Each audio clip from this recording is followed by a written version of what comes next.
আমার দোয়া রইল, আশা করি আল্লাহর অশেষ রহমতে তুমি সালাম হবে। আব্বা এবং আম্মারে আমার সালাম পৌঁছে গেল। অসমাচার এই যে 3 দশক আগে তোমার আফার মারফতে জানতে পারলাম তুমি নাকি বিদেশে যাইবার জন্য খুব মিঠা মিঠা লাগছো। এই নিয়ে তোমার আফারে বেশ পেরেশান মনে হইল। আমাদের দেশে তো ভুয়া দালাল আর বাটপারের কোনো অভাব নাই।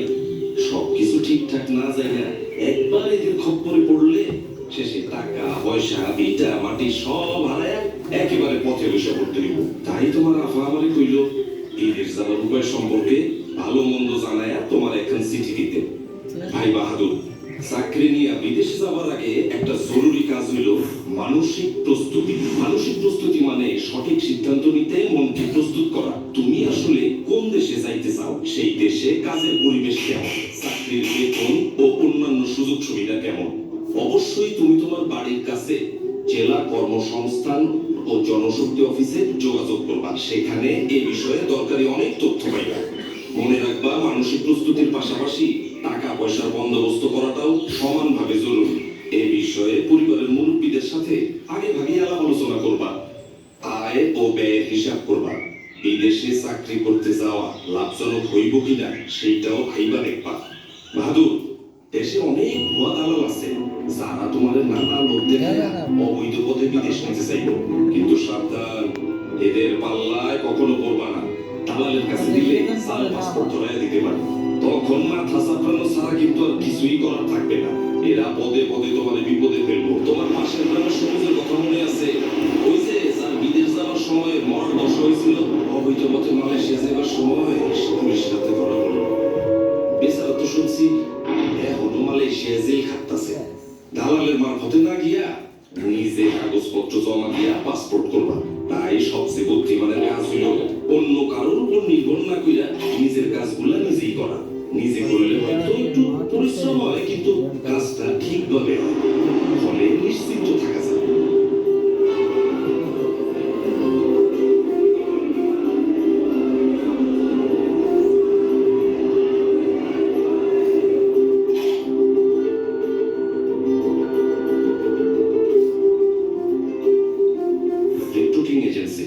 রিক্রুটিং এজেন্সি হলো যারা তোমার জন্য বিদেশে চাকরির ব্যবস্থা করে। কোন এজেন্সিতে যাওয়ার আগে সেইটা বাংলাদেশ সরকার দ্বারা অনুমোদিত কিনা তা ভালোভাবে যাচাই করে নিবা। ভাই, আপনাদের কাছে কি পত্রিকায় ছাপানো সরকার অনুমোদিত বৈদেশিক কর্মসংস্থান চাহিদা পত্রটি আছে?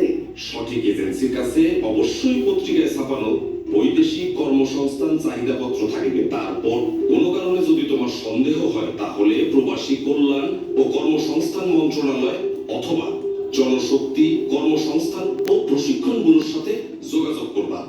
কাজের প্রশিক্ষণ নেওয়া। ভাই বাহাদুর, আমি নিজের অভিজ্ঞতা থেকে বলতেছি, বিদেশে দক্ষ কর্মীরা অন্য দেশে বেশি বেতন পায়, তাদের চাহিদাও থাকে বেশি। বিদেশে যাওয়ার আগে তাই ট্রেনিং নেওয়া খুবই জরুরি। এই ধরনের ট্রেনিং এর জন্য তুমি তোমার জেলার যে কারিগরি প্রশিক্ষণ কেন্দ্র আছে সেখানে যোগাযোগ করতে পারো। স্বাস্থ্য পরীক্ষা। বিদেশ যাওয়ার আগে তোমার শরীরে কোনো রোগ বালাই আছে কিনা তা নানা রকম ডাক্তারি পরীক্ষা করে দেখা হইল। তুমি ভয় পাও না, নির্দিষ্ট মেডিকেল সেন্টারে গেলে সেখানকার ডাক্তার সাহেব তোমাকে সব ঠিকঠাক বোঝাইয়া দিবেন। এইখানে আর কি কি পরীক্ষা করা হইব? মলমূত্র, রক্তচাপ, চক্ষু, রক্ত, বুকের এক্সরে, সাধারণ শারীরিক পরীক্ষা। চাকরির চুক্তিপত্র। এইবার শোনো সব থেকে জরুরি বিষয়, সেইটা হইল চাকরির চুক্তিপত্র। কিছু জিনিস অবশ্যই এই চুক্তিপত্রে থাকতে হইব। যেমন ধরো, যে কোম্পানিতে কাজ করবা তার নাম, যে কাজগুলো তোমার করতে হইব তার লিস্ট, তোমার মাসিক বেতন কত, দিনে কত ঘন্টা কাজ করতে হইব, ওভারটাইম করা লাগবে কিনা, থাকা খাওয়া চিকিৎসার সুবিধা, অন্যান্য কি কি সুযোগ সুবিধা আছে, বছরের ছুটি কয়দিন, কে তোমার যাতায়াত স্বাস্থ্য পরীক্ষার খরচ দিবে, চুক্তির মেয়াদ বাড়ানোর সুযোগ আছে কিনা, জীবন বীমা বা দুর্ঘটনার জন্য বীমা আছে কিনা, এইগুলা অবশ্যই দেখা বুঝা নিয়া তবে চুক্তিপত্রে সই করবা। একমাত্র ভিসা পাইবার পরেই রিক্রুটিং এজেন্সির টাকা পরিশোধ করবা, এর আগে না। দালালের কাছে টাকা না দিয়া নিজে গিয়া পরিশোধ করবা। দালালরা বেশি টাকা চাইতে পারে। টাকা পরিশোধের পরে অবশ্যই মনে কইরা রসিদ দিবা।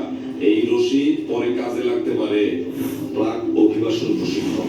ভাই বাহাদুর, তুমি কি জানো বিদেশ যাওয়ার আগে প্রাক অভিবাসন প্রশিক্ষণ নিতে হইব শুধুমাত্র জনশক্তি কর্মসংস্থান ও প্রশিক্ষণ ব্যুরো BME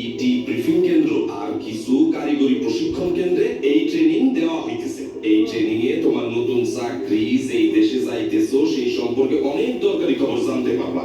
বহির্গমন ছাড়পত্র ও স্মার্ট কার্ড।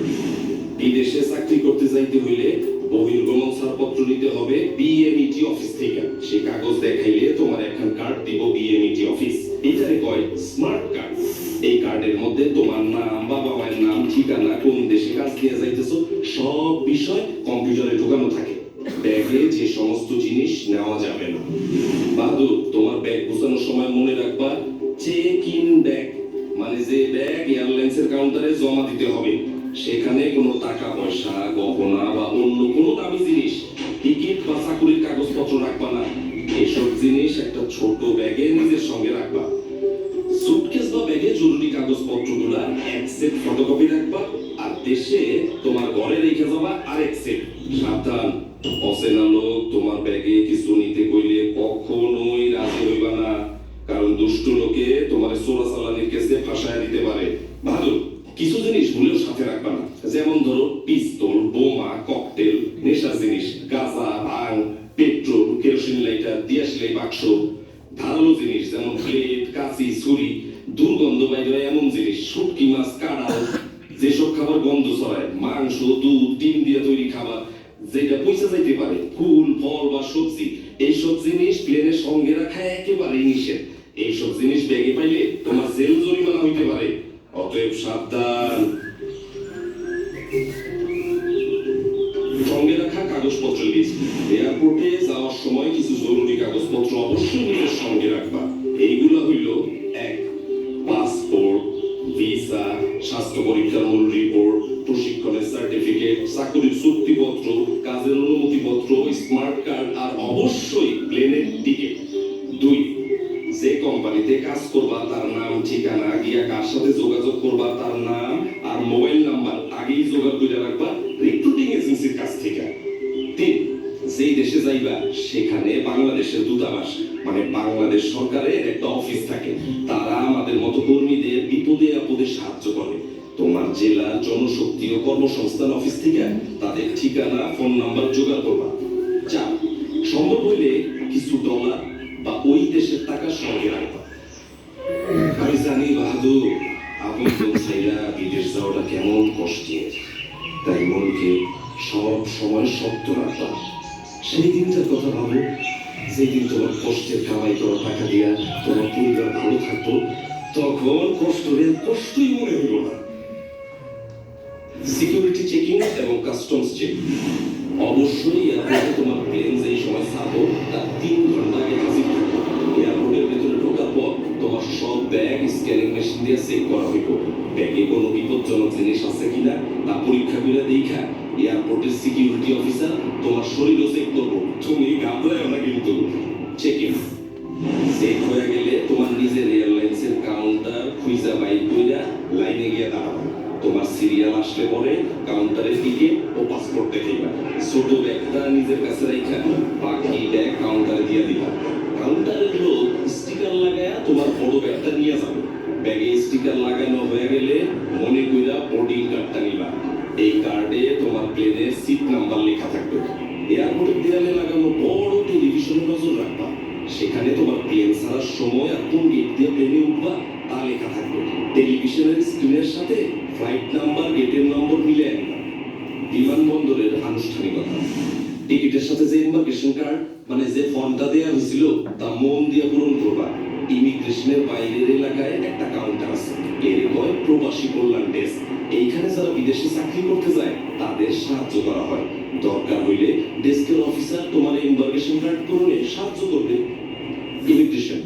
ইমিগ্রেশনের গেটের ভিতরে আরেকটা প্রবাসী কল্যাণ ডেস্ক পাইবা। ওইখানে স্মার্ট কার্ড দেখা আঙ্গুলের ছাপ যাচাই কইরা তোমার ইমিগ্রেশন কার্ডের উল্টা পাশে সিল দিবে। এরপরে তুমি যাইবা ইমিগ্রেশন কাউন্টারে।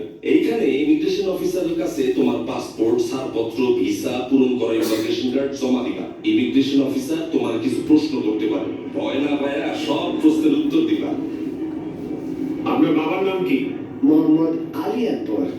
বিদেশে কেন যাচ্ছেন? চাকরি করতে যাইতেছি, ওয়েল্ডিং এর কাজ। কম্পিউটারে রেকর্ড রাখার জন্য ওনারা তোমার ছবি তুলতে পারে, এতেও ঘাবড়ানোর কিছু নাই। সব কাগজপত্র ঠিক থাকলে তোমার পাসপোর্টে উনি সিল দিয়া বিদেশে যাওয়ার অনুমতি দিয়া দিবেন। এরপর টেলিভিশন দেখে নিয়ে তোমার প্লেনের অন্য যাত্রীরা যে জায়গায় বসছে সেইখানে গিয়ে বসবা। বিমানে বোর্ডিং, বিমানে ওঠার জন্য ইংরেজি আর বাংলা দুই ভাষাতেই ঘোষণা দেয়। বিমানে ওঠার ঘোষণা দিলে বোর্ডিং কার্ড হাতে নিয়ে লাইনে দাঁড়ায় ধীরে সুস্থে প্লেনে উঠবা। প্লেনে ওঠার পর বোর্ডিং কার্ডে লেখা সিট নাম্বার খুঁজা সিটে বসবা। বসার আগে হাতের ছোট ব্যাগ সিটের উপরে ঢাকনা দেওয়া তাকে উঠায় রাখবা। প্লেনের কর্মচারীরা যেই কথা বলে তা মনোযোগ দিয়ে শুনবা। প্লেনের সিটে বসা অবশ্যই সিট বেল্ট বাইন্ধা রাখবা। ধূমপান নিষিদ্ধ। একটা জরুরি বিষয় মাথায় রেখো, এয়ারপোর্টে ও বিমানে বিড়ি সিগারেট খাওয়া একেবারে নিষেধ। অবশ্য এয়ারপোর্টের কিছু জায়গায় সিগারেট খাওয়ার অনুমতি আছে। বৈদ্যুতিক যন্ত্রপাতি প্লেনে ওঠার পর মোবাইল ফোন, রেডিও, ক্যামেরা সব বন্ধ করে দিবা। বিমানে খাবার এবং টয়লেট ব্যবহার। প্লেনে খাবার ও পানি দেয়, তাই এই নিয়ে তোমার চিন্তার কোনো কারণ নাই। প্লেনে টয়লেট ব্যবহারের প্রয়োজন পড়লে ঘাবড়ায়ও না, কিন্তু টয়লেট ব্যবহারেরও কিছু নিয়ম কানুন আছে। দরজার পাশে হাতলে চাপ দিয়া টয়লেটের দরজা খুলতে হয়। খোলার আগে দরজায় দেখে নিবা লাল রং অথবা অকুপাই লেখা আছে কিনা, তখন অপেক্ষা করবা।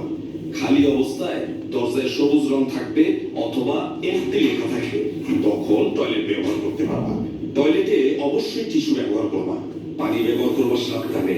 টয়লেটের মেঝে ভিজা গেলে অন্য যাত্রীদের অসুবিধা হইতে পারে। ময়লা বা টিস্যু সঠিক জায়গায় ফেলবা, যাতে করে টয়লেট নোংরা না হয়। বিদেশের এয়ারপোর্টে পৌঁছানোর আগে, বিমান নামার কিছুক্ষণ আগে তোমার ডিসএম্বার্কেশন ফর্ম ও কাস্টমস ডিক্লারেশন ফর্ম এই নামে দুইটা কাগজ দেওয়া হইব।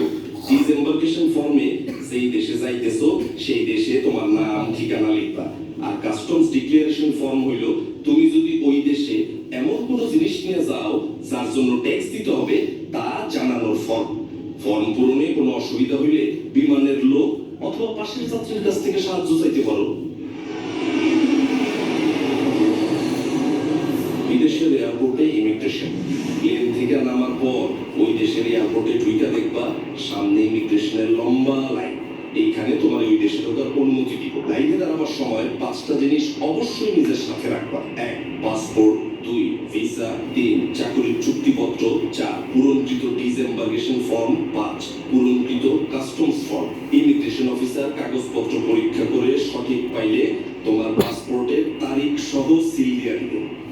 ব্যাগ সংগ্রহ। ইমিগ্রেশনের কাজ শেষ করে নিজের ব্যাগ খুঁজে নিতে হবে। মালামাল যেখানে আসে সেই কনভেয়ার বেল্টের উপরে এয়ারলাইন্সের নাম ও ফ্লাইট নাম্বার দেওয়া থাকে, তা ভালোভাবে দেখা নিয়ে সঠিক বেল্টের সামনে গিয়ে দাঁড়াইবা। কনভেয়ার বেল্ট থেকে নিজের ব্যাগ ছিনলে সাবধানে বেল্ট থেকে নামাই তুইব, যাতে অন্য কোনো যাত্রী আঘাত না পায়। আর যদি কোনো কারণে ওইখানে তুমি নিজের ব্যাগ খুঁজে না পাও, দেরি না কইরা হারানো জিনিসের খবর যেখানে জানাইতে হয় সেই লস্ট এন্ড ফাউন্ড ডেস্কে এবং এয়ারলাইন্সের ডেস্কে খবর দিবা। তারা তোমার ব্যাগ খুঁজে দিবে। আর যদি একদমই খুঁজে না পায় তাহলে তারাই তোমার ক্ষতিপূরণের ব্যবস্থা করবো।